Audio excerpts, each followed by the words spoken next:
Imagine that someone's never really looked that deeply into UFOs.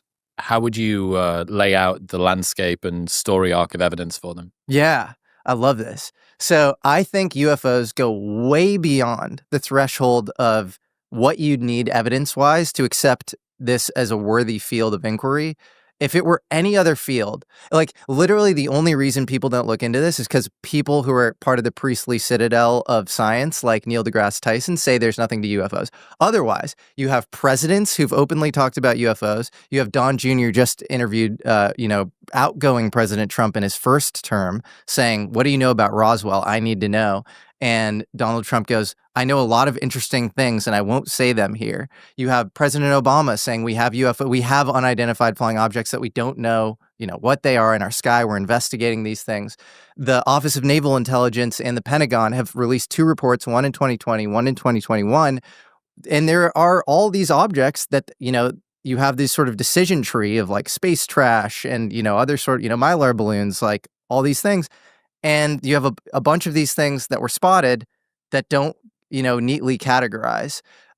President Jimmy Carter saw a UFO and is on video saying, "I saw a UFO." He goes into his single term saying, "I want to declassify stuff around UFOs." And then you never really hear anything about it again, which is the same thing, by the way, that's happening with Trump. It's not even like the Epstein thing where you get this bizarre kind of denial lone sex trafficker theory that everybody knows is bogus. With the UFO thing, it's this common trope where sometimes presidents will campaign on this thing and then they just go silent and they cite national security often. And so it's this very sort of weird thing. And then most recently in 2017, you had Leslie Kean, this New York Times journalist, come out with this article. Associated with the article are three videos.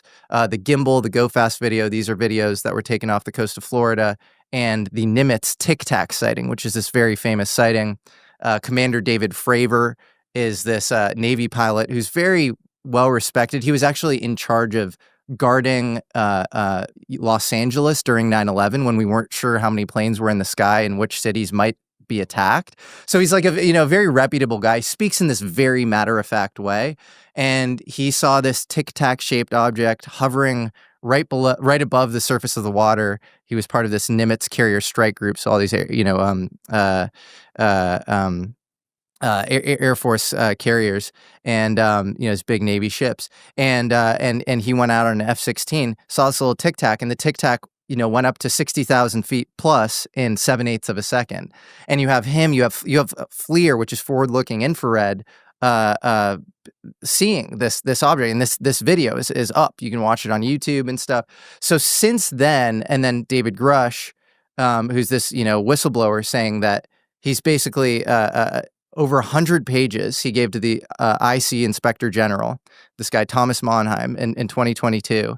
Thomas Monheim said this was urgent and credible, and he gave Thomas Monheim 40 whistleblowers directly who said that they had firsthand knowledge of UFO programs inside the government. And so that's like this very near-term falsifiable thing, right? It's not this like hand-wavy claim.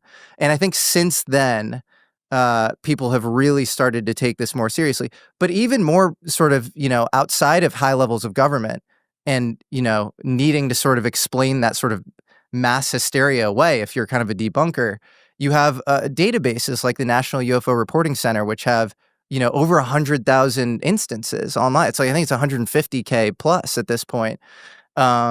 You have a great book called UFOs and Nukes. So one thing people like to say as far as, why UFOs, aren't scientific or aren't real is because they're ephemeral. They show up randomly, right? There's no repeatable. Science has to be repeatable, right?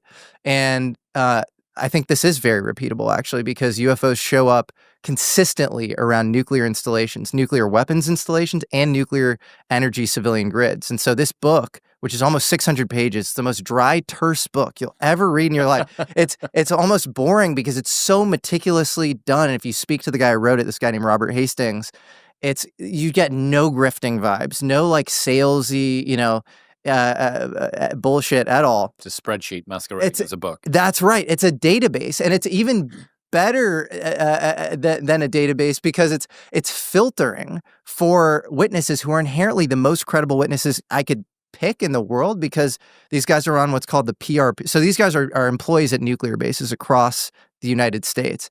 And they're on what's called the PRP program, the Personal Reliability Program. They have to report all of their mental health history and if they're on ibuprofen. Like they literally have to report. If you're in charge of a nuclear site of some kind and you're having a bit of a wobble, that's a bad idea. That's a bad idea. Get that person fired immediately. Yep. I don't want that person around the crown jewel assets of American defense. Yes. So you have and these guys often see tic tacs, orbs, saucers. They'll see these objects.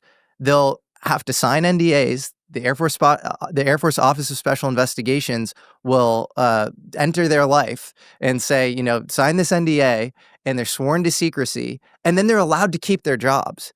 And if you think about it, like if somebody were like seeing something and it weren't this routine thing in the world of the Atomic Energy Commission and DOE, would any of these people be allowed to keep their jobs? Absolutely not. So he has 167 of these whistleblowers, and they've gone on record.